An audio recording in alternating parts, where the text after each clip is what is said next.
So at this point, I realized that I'm going to have to live.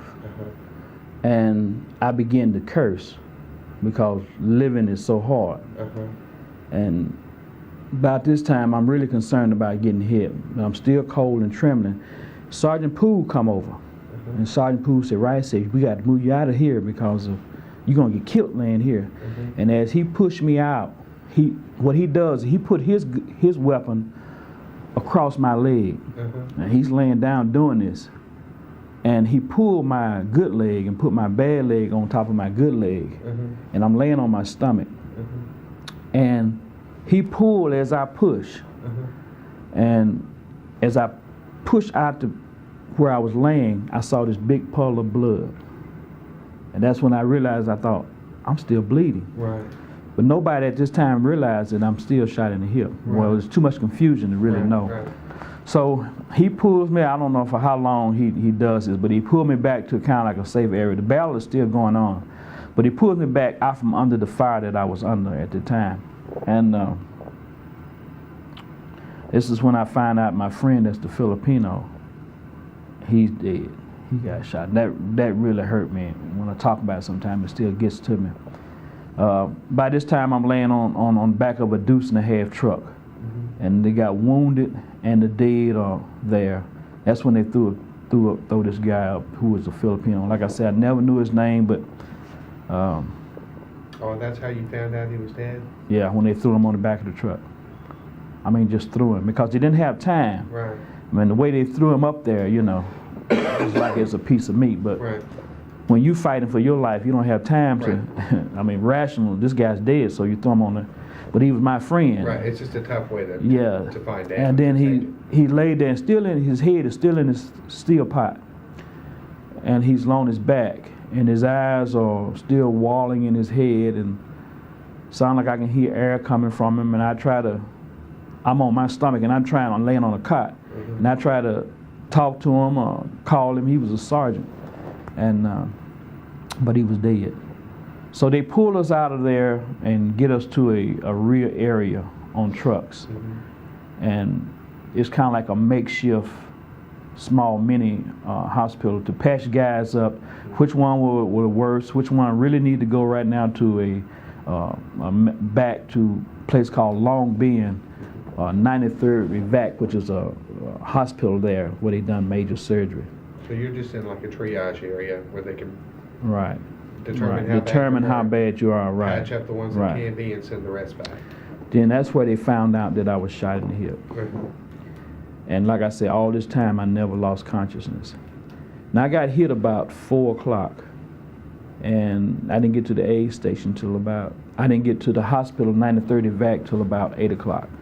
You'd lost a lot of blood by that time. Well, by the time I get to the aid station, which is maybe another hour or so, that's when they found out that I was shot in the hip. Then they patched the hip up. I don't remember if they gave me IV or not, but while I was in the hospital, it's when I found the doctor say he don't see how I live, because I had very little blood left in me. Right. But you know, it's something about a miracle. I know that I'm a walking miracle. And you know, 90% of living seems to be in the mind, because of all the guys that got hit that day. There was one guy who got shot in the knee. He died of shock. There's another guy who sustained a bomb had ripped his stomach, and it seemed like from his belly button up his chest was open. And he had gauze around it trying to hold himself together. He and I made the trip together the chopper trip back to the 93rd Evac hospital. He lived, you know. Well, you got something living with this. Well, now in scripture I realize that it's appointed once for a man to die, and you don't leave till your time. Regardless of how bad off you are, you're not gonna go till it's time to go.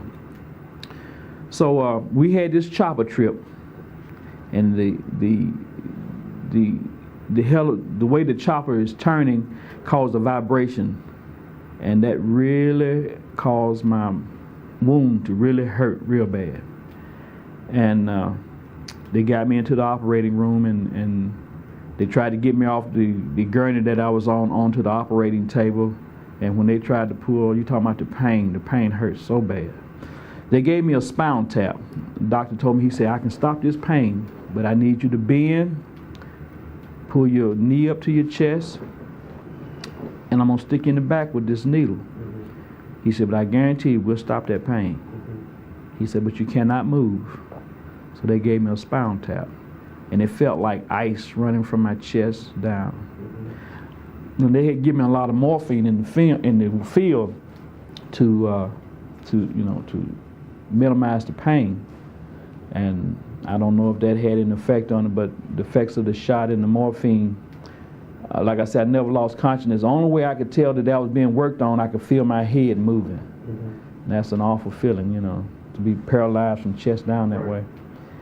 And but like I said, I never lost consciousness, and I stayed woke from the time I was hit all the way to the next day. I don't think I went to sleep till 2 days later in the hospital. I laid in the hospital and drained for like 4 days, 5 days, something before they actually sewed me up. Right. Now you getting transfusions constantly, or? I don't remember. I just know they probably did, because like I say, the doctor told me he don't see how I live because I had very little blood in my body.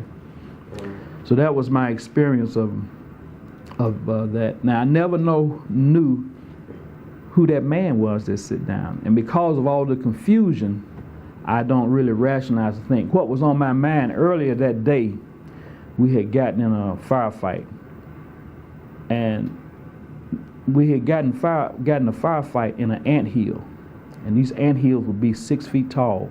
The ants would build them up in monsoon season time when the ground is soft, and then when the dry season comes, they're real hard. And these women outfit had caught us, Viet Cong women outfit had caught us in an antfield, and this sergeant that got killed, he said, Rice, he said, there they go, get them. And I set down the fire on this road, and they were running.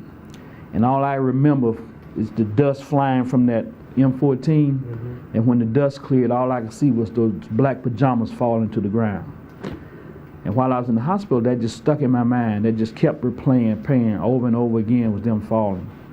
And they said, Rice, let's go down and see who they are. I said, no, I don't want to see them, But anyway, that was what was in my mind. But 30-something years or 20-something years later, I'm in church. And this lady is singing a song that all night, all day, the angels keep watch over me. I had a revelation then that man that I saw on the battlefield was an angel. And he gave me the will to live. And then as I look at scripture in Hebrews talk about angels being ministering spirits to them that love the Lord. And that's what that was. It was just an angel let me know that you got things to do, So that's how I realized that's what it was. But I didn't get the revelation about what it was or who it was until years later. That's something. Yeah. That just that peace that you felt. The peace that I had, yes. Like I said, I've been high on marijuana and different other things, but never nothing that I was on my way to heaven. I really believe that I was on my way to heaven, but it wasn't time yet. So therefore, I look at the experiences that I was given, the experience of being able to stand on the edge of time and see a little bit of what eternity was like, especially in heaven. And the peace that I had surpasses all understanding. But it wasn't my time yet.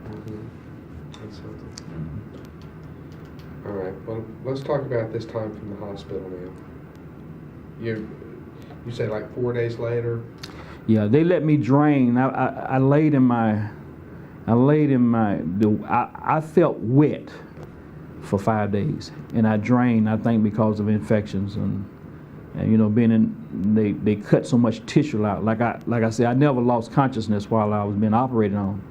And this guy named Sanders, I saw how they would cut flesh, and you see meat and blood and stuff falling on the floor and stuff, and they turned him up. Now he was out, but I watched as they put a solution. Like he had gotten shot in his leg, and the bullet came in his inner thigh, but the bullet came out of his back. And I saw how they had him turn, and they were pouring some solution, I guess, to clean the flesh wound out. But like I said, I never lost consciousness. So for 5 days I drained, and then they sewed me up. But they sewed me up with some kind of wire. It wasn't guts, it was wire. And that wire would sometimes catch on your pajamas, and man, it'd be a mess. But I was in the hospital for 35 days, 40 days, something like that. Okay. And what kind of a hospital is it? Is this like a mobile hospital, or is this? This hospital is a stationary hospital. It was one of the biggest at that time. It was called 9030 VAC. Years later, they came up with another hospital on the same post called 24th VAC. But the 9030 VAC was where I was. And it was, if you could get an aerial view of it, it was like a cross. And there were 4 wings. And on your wing, you could only look up and look down the hall where there were guys across from you, and down the hall to an aid station where the nurse was. And then beyond her on the other side, there was a wing. But if you went up to where the aid station was, you could see both sides. Well, I couldn't walk for a long time. And but that's kind of hospital was. Well, okay. Did you do physical therapy then when you were able to get up, or? Eventually, I was able to. The aides would encourage me to get up, and I had to walk with the help of the walker, not cane. With, you know how you hold on to the walkers? Okay. That's the way I got around. I didn't use the bathroom, I guess, for about like a week. I couldn't. I just couldn't. Yeah. But from that, I was able to walk around, and like I said, I stayed there 35 days, 40 days, something like that. Okay. And then after that time, what are your orders? I was released to go back to my company. Okay. But they gave me a profile. The doctor said no long standing, no prolonged walking. And he told me, he said, you'll have a problem out of this hip for the rest of your life. So. Well, what are you supposed to do back with your unit then? Well, there were a lot of things that could be done as opposed to going back out onto the field. Because, you know, when you're going out to the field, you got a full pack. You're carrying ammo for your weapon. You got water. Your meals come in what they call C rations. And we used to carry C rations in socks. And we'd have 3 or 4 socks on your back. That was your meal. Now, you got to carry all this stuff plus M14s. The M14s were heavier than the M16s. So you got to walk with all of this. So I figured, well, the doctor told me that, you know, well, you won't be doing any of that because this wound subject come back open. You're going to have to be careful. So when I get back to my company, I turned my profile in my records and turned it into the aid station. And then this sergeant tell me the next day that I'm going back to the field. I said, well, what am I riding? You know, because it's still tender, you know, to even walk. And so they sent me back to the field. And I said, well, my medical records say that I'm not supposed to do. He said, well, we went back over to the aid station, and there was no mention in there of the profile. So I said, well, you know, look like I'm being railroaded. Well, I was a few days late from the time I left the hospital to coming back. And they said, well, you know, if you don't go, we're going to charge you with Article 15 or court-martial or something for being AWOL. So I go back to the field. I mean, you know, I'm pressured to go back to the field. And I go back to the field. I can't keep up. We get, you know, sometimes if we didn't engage in battle, we would sweep an area of the enemy, and we'd walk all day long. And I could never keep up with the company. Understand. I was always behind, you know, and my hips hurting, you know, and so it eventually came open. The wound came open. And when the wound came open, they sent me back to the hospital. And I stayed another time in the hospital. And then from there, I was AWOL coming back. And when I came back, I was given a special court-martial for being AWOL a certain amount of days. How long were you gone? I was gone maybe like 15 days, first time. And what were you doing during that time? Oh, around the hospital. Hanging out with the guys, listening to war stories, smoking marijuana, drinking beer, going down to the little clubs they had, because around the hospital there were more activities. You would have, like, Bob Hope might come in, or some of the acts that the people would bring in from the States to entertain the troops. There were things to do, you know, whereas back in base camp there's nothing to do, you know. So I was late going back, and because I was late, I was given this special court-martial. So I got a special court martial, then I got sent to a place called LBJ. Well, it wasn't LBJ. It was the stockade in Tonsanuk, right outside Tonsanuk Air Base. Okay. And what was that? It was a stockade. It was like a jail. That particular stockade held maybe 150 to 200 guys for various different crimes. Some were there for murdering other GIs or just different stuff that people were there for. I was there because of AWOL. I was given a 6-month sentence, but for good behavior I did 2.5 months. And during that time that I was there, my attitude changed about what I was doing for my country. I'm thinking, why am I being persecuted? I'm just 15 days late. Should have been a slap on the hand, you know. Right. But here I am in stockade. Now, while I'm there in stockade for those 2.5 months, my time in Vietnam stops. So therefore, I'm not accredited or I'm not counted for that particular time. Right. Yeah. So you're still on your same tour. I'm still on the tour, but the time towards the tour is not being counted. Okay. That's called dead time or lost time. All right, so let's talk about the stockade itself now.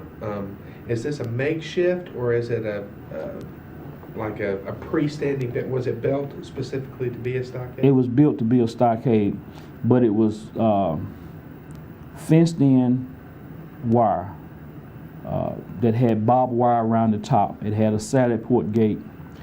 The housing area that housed the troops, there was like a tent, and the bottom part of it was like,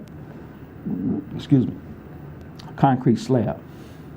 And they will house maybe 25 guys to a tent, 25, 30 guys to a tent. Well, what is your regime here during the day? What's your schedule like? What do you do? We would go out and service the other compounds by making sandbags. We were working. You didn't just sit in jail all day. Credit for it. You just weren't getting credit for it, right? Nor getting paid. Right. Yeah. Oh, not getting paid either. No, you're not getting paid. Okay. Now,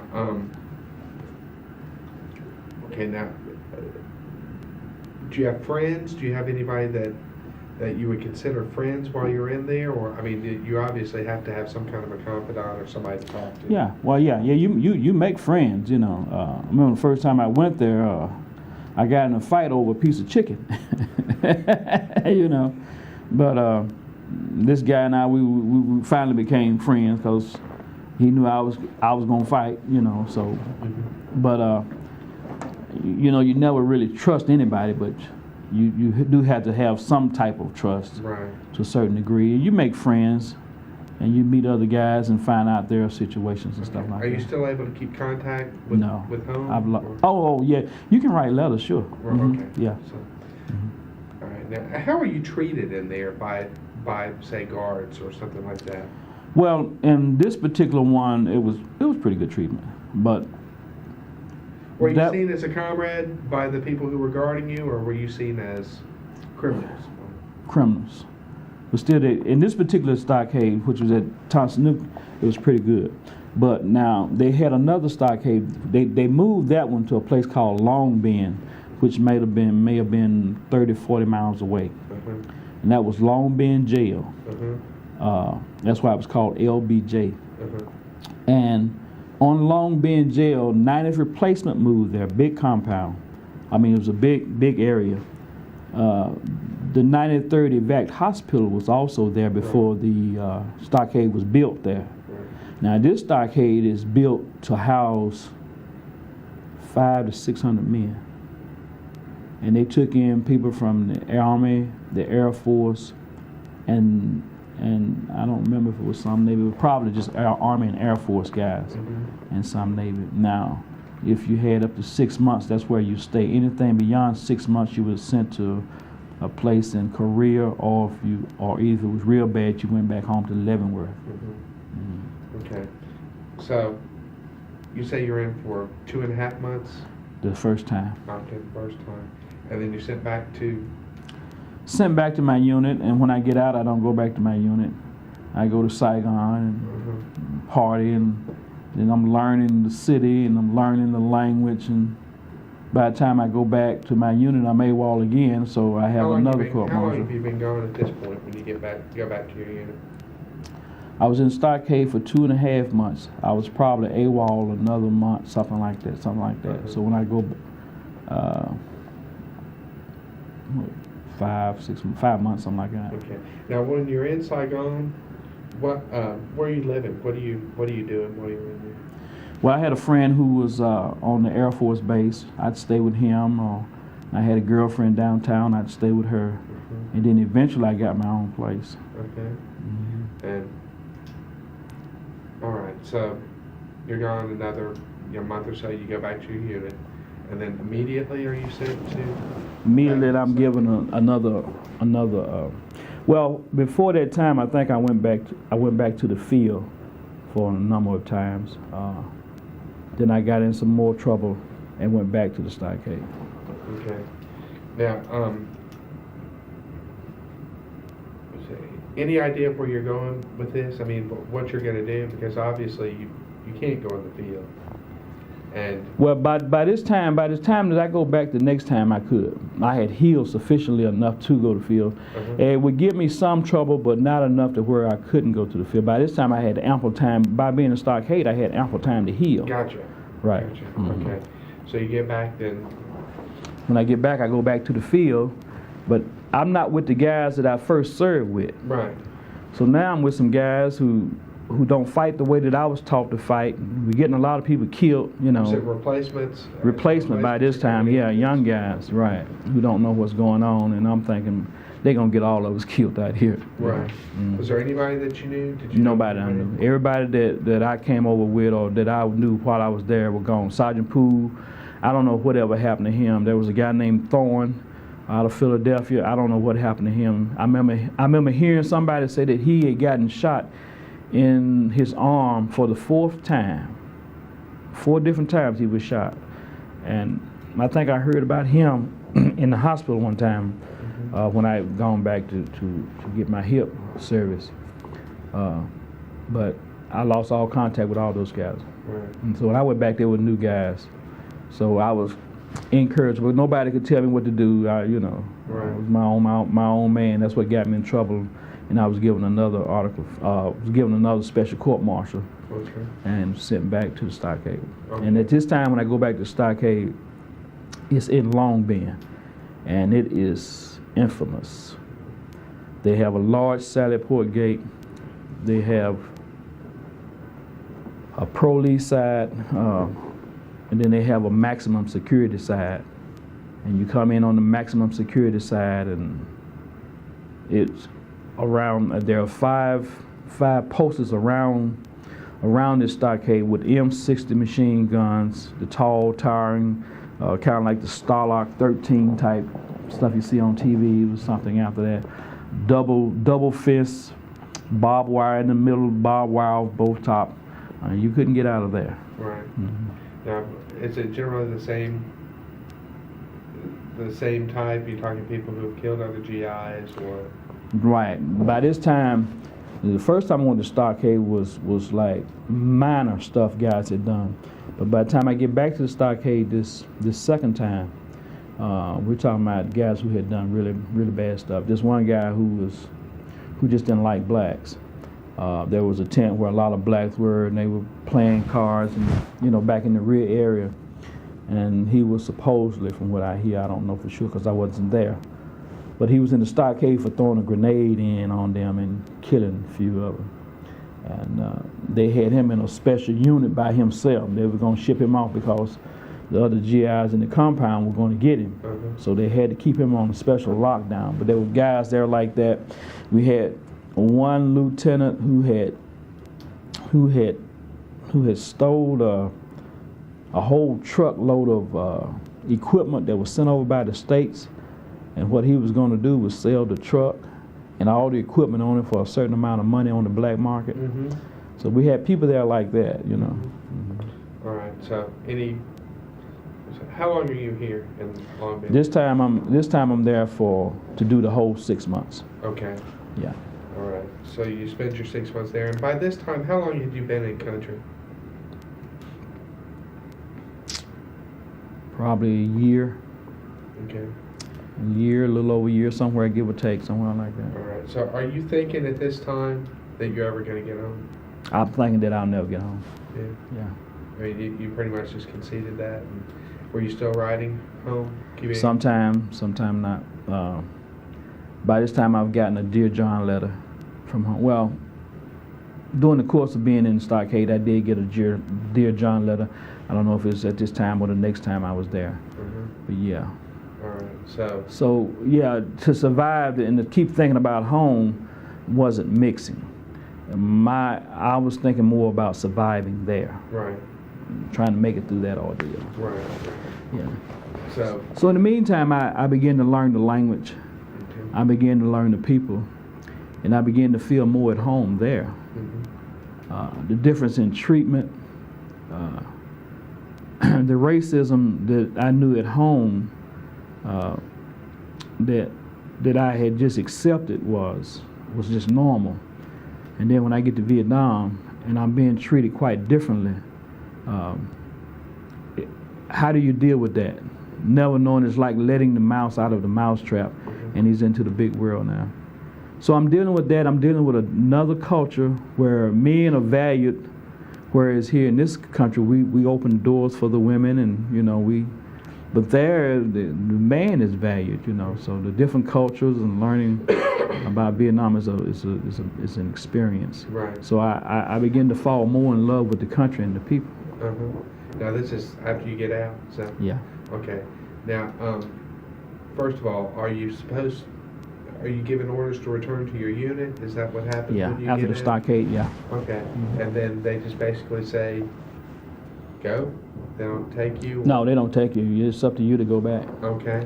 Yeah. So you go to Saigon. Saigon. Okay. And you're learning the language, you're learning the culture, you're appreciating it, Yes. obviously. Yeah. And are you... And these are the people we're fighting for also. These are the South Vietnamese. Right, right. So, what do you do? Take me through what... Well, I would work black market. How'd you get involved? Papa San, well, everybody, basically a lot of people were doing it. It was something that a lot of us did to make extra money. In Vietnam, you'd have a ration card, and you were only allowed to buy so much liquor, so many packs of cigarettes, and things like this. You had a card. Well, Papa San would give you a card looked just like it. So therefore, you could go buy far more of the liquor and cigarettes than you could with just your one card that you were rationing every so often. And he'd give you the money to buy it, and you go buy it and sell it. I mean, it's how you make your money. Right. Okay. Now, so were you successful? Were you happy with what you were doing? No, I wasn't happy. I was really tormented, but I'm surviving. Right. I went back to my company one time, and I had gotten out of stockade. I think this might have been time before that I went AWOL. And I asked for an R&R, hoping that I could meet my wife in the Philippines for a 5-day leave. By this time, I had been there over a year. And when I get back, this captain tells me that I'm not going to get an R&R. He basically just cussed me out. And he talked to me so bad, I just lost it, and I hit him. So he had them to put me in a connex, like a makeshift jail. Connexes is what supplies are shipped over on ships. Okay. And it's a makeshift jail. And he tells me that we're going to send you back to the field, and you might not come back. It sounds like that he's going to try to murder me. Right. So the guy that's supposed to be watching me gets drunk. And while he's drunk, I get out of the connex and I slip away. And then that's when I went to Saigon. Okay. And I'm figuring I'm going to have to live for myself, because it seems like America's really trying to kill me. Right, and there's nowhere you can really turn. There's nowhere I can really turn, yeah. You have to stop taking